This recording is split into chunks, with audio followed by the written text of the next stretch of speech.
Banyak kebiasaan kecil yang gak kamu sadari dan itu akan membuat kamu terus terjebak dalam siklus survival mode atau mode bertahan hidup. Karena tubuh kamu terus-terusan merasa waspada dan gak merasa aman. Sehingga sistem saraf kamu terus berada di mode fight and flight. Kalau tubuh kamu terus-terusan tegang, sering sakit, lelah terus walaupun udah istirahat, dan kamu reaktif secara emosional, kamu harus menghentikan kebiasaan-kebiasaan ini. Hai, aku Aprisya, selamat datang di channelku. Kali ini aku akan membahas mengenai kebiasaan kecil yang bisa membuat kamu terus terjebak dalam survival mode. Yang pertama, kamu selalu terburu-buru. Kamu sering terburu-buru seolah-olah kamu lagi dikejar-kejar sesuatu. Gak ada waktu jeda untuk bernafas dengan tenang. Dan sistem saraf kamu akan mendefinisikan ini sebagai ancaman, bahwa kamu sedang dikejar-kejar sesuatu, kamu sedang di posisi tidak aman. Jadi yang harus kamu lakukan adalah slow down, melambatkan diri. Mau kemana sih? Kamu buru-buru banget. Kamu bisa kok beresin kerjaan tanpa harus buru-buru. Yang penting kamu bisa fokus. Kalau misalnya nih sekiranya kamu butuh waktu tambahan, kamu harus mulai itu lebih awal daripada kamu buru-buru. Misalnya yang sering kita lakukan ketika harus bekerja, itu benar-benar langsung buru-buru gitu, bangun tidur, langsung mandi segala macam, terus buru-buru berangkat ke tempat kerja gitu. Nah, harusnya kita memberikan jeda untuk tubuh kita bisa merasa aman dulu. Bangun tidur tuh jangan langsung loncat dari kasur, tapi kayak nafas dulu, tenang dulu. Oke, jadi tubuhnya tahu kalau misalnya kita lagi aman, lagi nggak ada dalam ancaman. Ketika udah bisa rileks, baru kita bergerak. Dan nggak usah gerasa-gerusuk juga, kayak nggak usah buru-buru, kita slow down aja, perlahan tapi pasti gitu ya.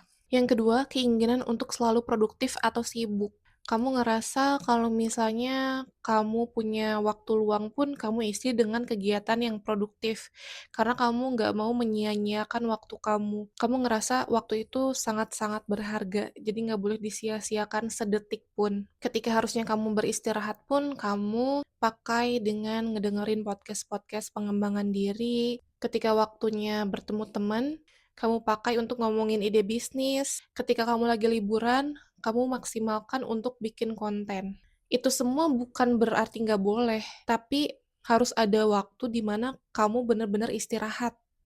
Benar-benar istirahat, bukan ngelakuin produktif, bertopeng istirahat.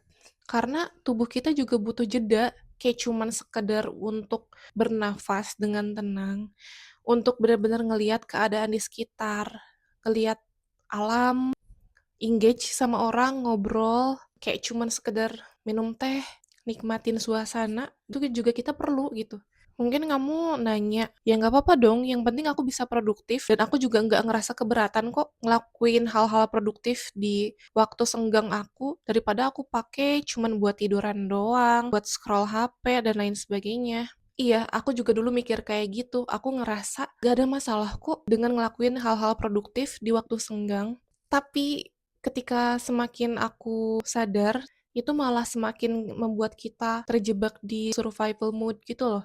Karena kan kita juga butuh waktu untuk benar-benar bisa rileks, untuk bisa menikmati suasana, kita butuh waktu untuk bermain juga. Jadi nggak semuanya itu bisa ditukar dengan pencapaian ataupun uang. Yang ketiga, kamu mematikan sinyal tubuh kamu. Kamu mengabaikan waktu istirahat kamu ngerasa, udahlah kamu harus kuat, gak apa-apa tidur cuma 3 sampai 4 jam, yang penting kerjaan kelar. Sakit dikit nggak ngaruh, flu tinggal minum obat, sakit kepala tinggal minum painkiller, demam tinggal minum paracetamol. Gitu aja terus siklusnya, tanpa kamu nyari tahu apa sebenarnya penyebab utamanya. Kamu nggak ngasih ruang tubuh kamu untuk memulihkan dirinya sendiri. Kamu terus-terusan berada di kesibukan yang konstan, kamu ngerasa bahwa tubuh itu cukup dikasih obat aja gitu. Yang keempat adalah overstimulation. Jadi kita terlalu banyak stimulasi dari luar. Coba biasanya ketika bangun tidur apa yang kita lakukan? Langsung cek HP, langsung cek notif. Wah, banyak banget gitu ya, atau buka medsos. Ada dari Instagram dan lain sebagainya. Dari grup, ternyata ada gosip perselingkuhan terbaru artis A misalnya. Terus kamu benar-benar engage sama beritanya, kamu cari tahu lebih dalam, terus sebelum tidur kamu cek HP lagi, kamu bilang itu istirahat, Tapi sebenarnya itu banyak banget menstimulasi otak kamu dan sebenarnya otak kamu nggak ada waktu istirahat untuk memproses informasi gitu. Jadi semuanya datang begitu aja, begitu banyak. Itu bisa masuk ke alam bawah sadar kamu tanpa kamu sadari. Dan itu yang bisa membuat energi kamu habis juga, kayak gampang kekuras gitu energinya. Karena kamu terlalu banyak memasukkan informasi yang sebenarnya nggak diperlukan sama diri kamu. Bukan berarti nggak boleh, tapi gunakanlah dengan bijak seperlunya, nggak usah berlebihan juga. Lalu yang kelima adalah selalu menekan emosi atau mengalihkannya. Kamu nggak ada waktu untuk memproses emosi kamu. Kamu selalu menekan atau mengalihkannya dengan dalih nggak ada waktu untuk nangis. Udahlah, jangan cengeng, gini aja sedih. Mending aku menyibukkan diri aja deh daripada aku overthinking, aku daripada galau-galau terus, mending aku main HP aja. Tapi masalahnya, semakin kamu nggak mau lihat emosi kamu, semakin itu akan muncul dengan berbagai bentuk.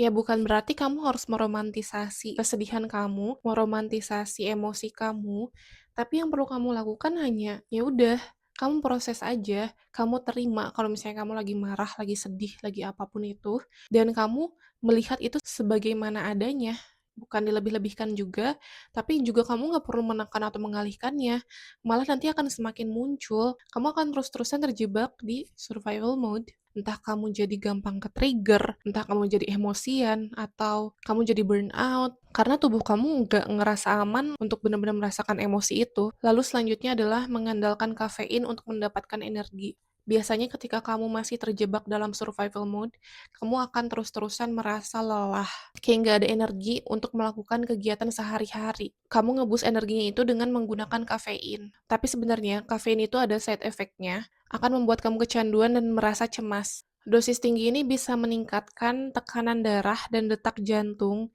Jadi mungkin kamu yang punya anxiety bisa lebih parah kalau misalnya kamu pakai kafein. Dan kafein ini bisa bertahan dalam tubuh kita selama 4 sampai 6 jam. Jadi kalau misalnya kamu minumnya itu menjelang tidur, itu udah pasti akan mengganggu kualitas tidur kamu, dan nanti kamu nggak bisa tidur, alhasil kamu juga nggak bisa istirahat, dan kamu akan terus terjebak dalam survival mode.